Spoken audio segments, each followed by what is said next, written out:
One man is about to start the biggest war in ancient history, not because of politics, not because of power, but because he couldn't keep his hands off another man's wife.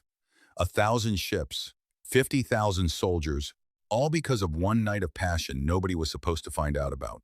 At the beginning of the movie, we are introduced to a world ruled by ambition. More than 3,000 years ago, a Greek king named Agamemnon spent his entire life conquering every kingdom around him, forcing them one by one to bow at his feet. Only one region, Thessaly, still refuses to submit. And across the sea sits the one prize Agamemnon has never been able to touch, the legendary, untouchable city of Troy. But Greece has a secret weapon no other nation can match, a warrior named Achilles. He's the deadliest fighter alive, and he answers to absolutely no one, least of all a king he doesn't respect. When Agamemnon offers Thessaly a deal, one champion from each side fights, and the outcome decides the war. Thessaly sends out an enormous, terrifying warrior named Boagrius. Agamemnon calls for Achilles to fight for Greece. Problem is, Achilles isn't even there. He's hungover, asleep, with two women in his bed, completely unbothered by legends claiming he's the son of a goddess and cannot be killed. He doesn't believe a word of that myth as far as he's concerned. He's just a man, and even the greatest man still needs a shield. Eventually, Achilles strolls onto the battlefield alone. The fight lasts about 3 seconds. One single strike, and the giant is dead. Just like that, all of Greece bows to Agamemnon. Meanwhile, far away in Sparta, we're introduced to King Menelaus and his wife, Helen, a woman so beautiful her name is known across the entire world. That same night, Sparta is celebrating a brand new peace treaty with Troy. Troy has sent its two princes to seal the alliance. Hector, the single greatest warrior the city has ever produced, and his younger brother Paris, who has never once set foot on a battlefield. Here's where the entire war actually begins, and it's not with armies. It's with a secret affair. Paris has been quietly sleeping with Helen. Menelaus treats her more like property than a wife, spending his own nights with other women.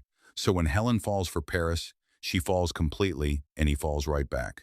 When Hector discovers what his brother has done, he's furious, warning Paris that if his recklessness ever puts Troy in danger, he'll deal with him personally. But it's already too late. The next morning, the Trojan ships sail home, and hidden aboard one of them is Helen herself. The queen of Sparta is gone. And just like that, the war has already begun. Menelaus goes straight to his brother Agamemnon, demanding the full might of the Greek army to get his wife back. Agamemnon doesn't need much convincing. Troy is the one prize he's wanted his entire life, and now he finally has an excuse to take it. But his advisor Nestor tells him an uncomfortable truth. To actually win this war, they need Achilles and his 50 elite warriors, the Myrmidons. Agamemnon hates this idea. Achilles refuses to be controlled by anyone. But there's one fact: even a king as proud as Agamemnon can't argue with Achilles, never loses. So a messenger is sent to recruit the one man Achilles actually respects, King Odysseus. He finds Achilles training his young cousin Patroclus and gets a flat refusal. Achilles wants nothing to do with a war over another man's stolen wife. So Odysseus changes tactics entirely. He tells Achilles this isn't about Agamemnon or Helen, it's about legacy. And then he mentions one name that changes everything: Hector, a warrior so powerful that even Achilles might not be able to beat him. That's the hook. Before leaving, Achilles visits his mother, who tells him something devastating: if he goes to Troy, he will never come home alive. But his name will echo through history forever, because this war will become the greatest story the world has ever told. Knowing exactly what he's choosing, Achilles sails for Troy anyway. Back home, King Priam welcomes his sons back, along with the woman Paris has introduced as his future bride. Hector reunites with his wife Andromache and their newborn son. We also meet Briseis, a cousin of the prince's who has dedicated her life to the temple. Hector demands Helen be sent back to Sparta immediately to prevent a war, but Priam refuses, knowing that returning her means sending his son to certain death. Hector warns his father plainly: Troy cannot win this fight, but Priam believes in two things, above all else: Troy's unbreakable walls and the protection of the god Apollo. Then 1,000 Greek ships appear on the horizon, 50,000 men, and ahead of the entire fleet, one ship pulls forward Achilles, and his Myrmidons aren't waiting for anyone's orders. They're taking the beach first. On the sand, Achilles tells his men something chilling: he'd rather fight beside 50 of them than 1,000 soldiers from anyone else's army. Then chaos erupts. With zero backup from the rest of the Greek fleet, Achilles and his 50 warriors tear through Troy's defenders and push them all the way back to the city gates. But Achilles isn't finished. He orders his men to raid the temple of Apollo itself, completely unafraid of divine punishment. When Hector arrives with reinforcements and finds unarmed priests slaughtered inside, he challenges Achilles on the spot. Achilles refuses the duel not out of fear, but because he wants an audience for Hector's death, not an empty battlefield. Every soldier Hector brought with him dies that day, and Achilles lets Hector walk away alive, simply because he isn't done with him yet. Then his second-in-command drags a prisoner forward as a trophy, Briseis. Instead of accepting her, Achilles turns on his own men in fury. In all his years of war, he's never killed a priest, and he refuses to be associated with what happened in that temple.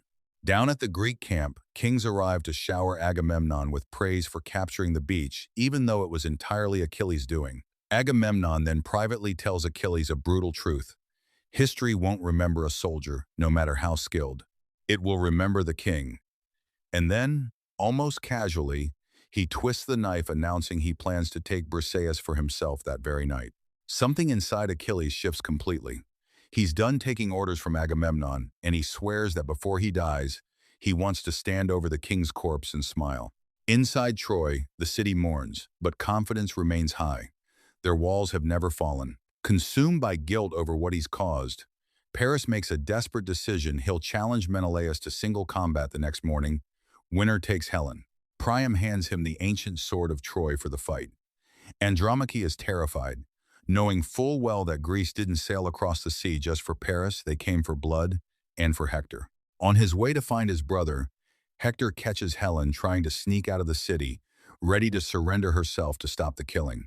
Hector stops her, knowing full well it won't change a single thing. Agamemnon is coming no matter what happens. At dawn, the armies assemble. Priam refuses to blame Helen for any of it, insisting this is simply the will of the gods. When the two sides finally meet, Agamemnon demands Helen's return and Troy's surrender. Hector refuses outright. No son of Troy will ever kneel to a foreign king. So Paris steps forward with his offer. A duel with Menelaus, winner takes Helen, and the war ends there. Agamemnon doesn't want peace, he wants the city itself, no matter what happens in the duel. The fight that follows is brutal and one-sided. Paris has never fought a real battle in his life, and it shows in every desperate swing. He's beaten badly and crawls back to his brother in shame. Forced into an impossible choice, Hector finishes what Paris couldn't, killing Menelaus himself. Agamemnon uses it as the excuse he's been waiting for. The Greek army charges, but Troy holds its ground beneath the walls, raining arrows down as Greek soldiers fall by the hundreds. Hector even cuts down Ajax, one of Greece's strongest warriors outside of Achilles. With bodies piling up on both sides, Agamemnon is forced to pull his army back. That night, as the Greeks burn their dead, their morale completely collapses. They need Achilles, and since Agamemnon refuses to beg, Odysseus goes instead. But that same night, Greek soldiers try to assault Briseis, and Achilles arrives just in time to stop them. Alone with her afterward, he admits something he's never said aloud. He doesn't believe in the gods at all. Later, while he sleeps, Briseis holds a blade to his throat, ready to end him for everything he's done to her people. He doesn't stop her. He simply tells her everyone dies eventually. She can't bring herself to do it, and somewhere in that impossible tension, the two of them fall in love without meaning to. The next morning, Odysseus makes one final plea for Achilles to rejoin the fight. Achilles refuses. He's going home. Inside Troy, confident that Greek morale has broken, the priests convince Priam to launch a full attack before dawn. Hector warns his father that Achilles and the Myrmidons haven't even entered the fight yet, but Priam trusts his priests instead. Before sunrise, Achilles wakes to a sound he knows all too well: Troy's attacking. The Greek line nearly breaks under the surprise assault, until Achilles and his Myrmidons finally charge into the battle. The Greeks rally, and it all builds toward the moment everyone's been waiting for: Achilles versus Hector, face to face. Except it isn't Achilles at all. It's his young cousin Patroclus, wearing Achilles' armor to inspire the terrified Greek soldiers. Hector kills him before he even realizes the mistake, and when the real Achilles finds out, whatever restraint he had left disappears completely. He swears Hector will pay with his life. Sensing what's coming, Hector tells his wife Andromache about a hidden passage out of the city, and begs her to take their son and escape if Troy falls. He already knows exactly what happens to a conquered city, every man killed, every woman taken.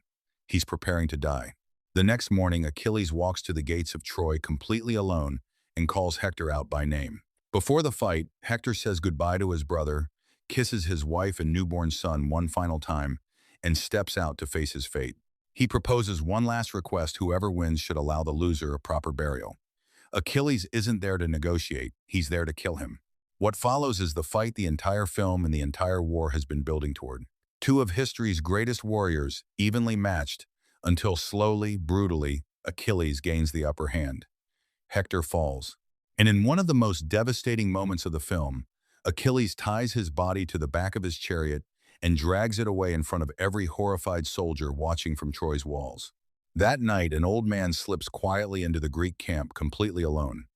It's King Priam himself, risking everything to beg the man who killed his son for his body back. He reminds Achilles that unlike his own father, Priam will now have to bury his own child, a pain Achilles has never had to feel.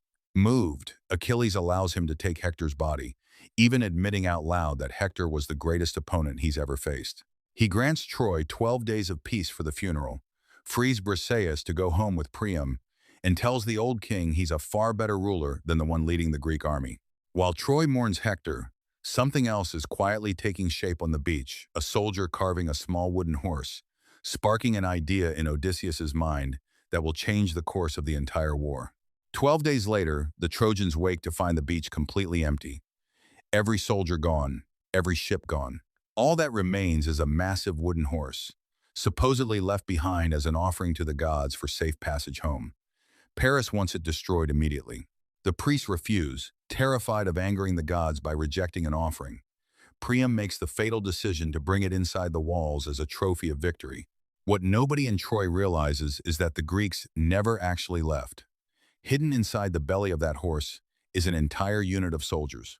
Under cover of night, they slip out, silently kill the sleeping guards, and throw open the gates of Troy. What follows is complete devastation. Tens of thousands of Greek soldiers flood the city. Men are slaughtered. Buildings burn. Troy falls exactly as Agamemnon always promised it would.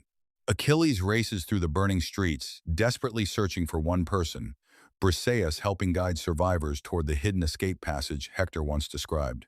Paris can't leave with them. He has to find his father and Briseis first.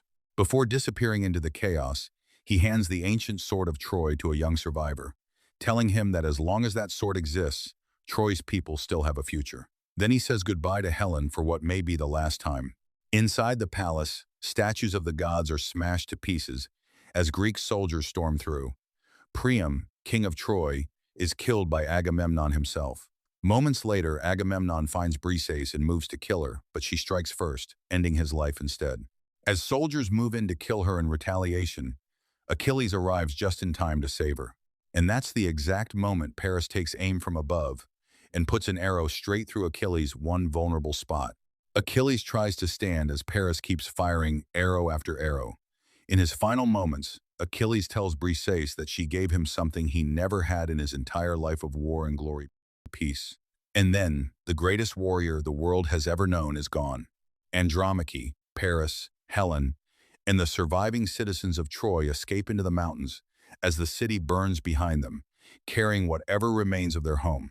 And back on the ground he helped conquer, Odysseus and the remaining Greek soldiers gather around Achilles' body to give the fallen warrior one final, silent salute. And that's the full, devastating ending of one of the greatest war epics ever brought to the screen. A story that proves even the strongest warrior alive couldn't outrun his own fate. If this recap kept you hooked from the very first battle to the final arrow, that's exactly the kind of storytelling we bring you every single week. And if you're still scrolling without hitting subscribe, after everything Achilles just went through, you're genuinely missing out on recaps just like this, landing straight in your feed. Hit that subscribe button right now and drop a comment below. Do you think Achilles' death was worth the legacy he left behind? Or did Paris just get lucky? See you in the next recap.